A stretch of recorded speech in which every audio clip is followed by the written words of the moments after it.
They don't rule this world by force anymore, they rule it by agreement.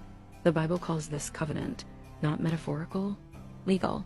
Darkness does not take authority unless it is granted. That's why fallen angels don't just corrupt nations, they bind them.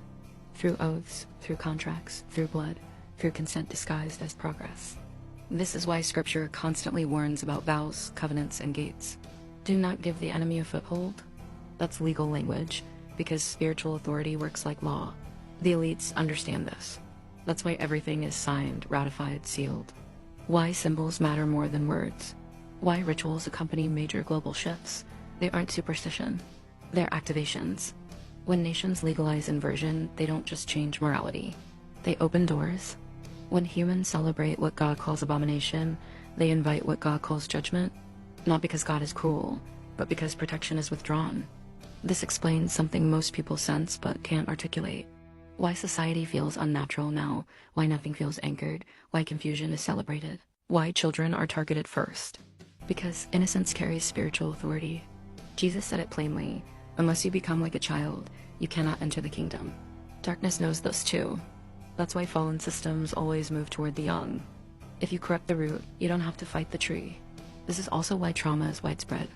Trauma fractures identity, and fractured identity is easier to influence. Fallen angels don't need to possess everyone. They only need enough fractured minds to steer the system. That's why pharmakeia matters. The Bible doesn't describe it as medicine. It describes it as sorcery, mind alteration, chemical obedience, artificial peace. A sedated population doesn't resist. It complies. This is why technology isn't neutral. It amplifies whatever spirit governs it.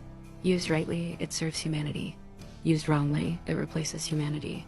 Scripture warned about a system where no one could buy or sell without compliance. Not because money matters, but because participation does. Darkness always demands alignment. Not belief, obedience, but here's what they cannot stop. Authority flows downward, from God to man, not the other way around. That's why Christ didn't overthrow Rome. He overthrew permission. At the cross, something invisible shattered. Legal authority was reclaimed, which is why darkness works overtime to erase that truth. Because once you understand who actually holds authority, fear collapses. You don't fight fallen angels with violence. You outgrow them with truth. They rule through deception. You overcome through discernment. The system only works if you believe it owns you.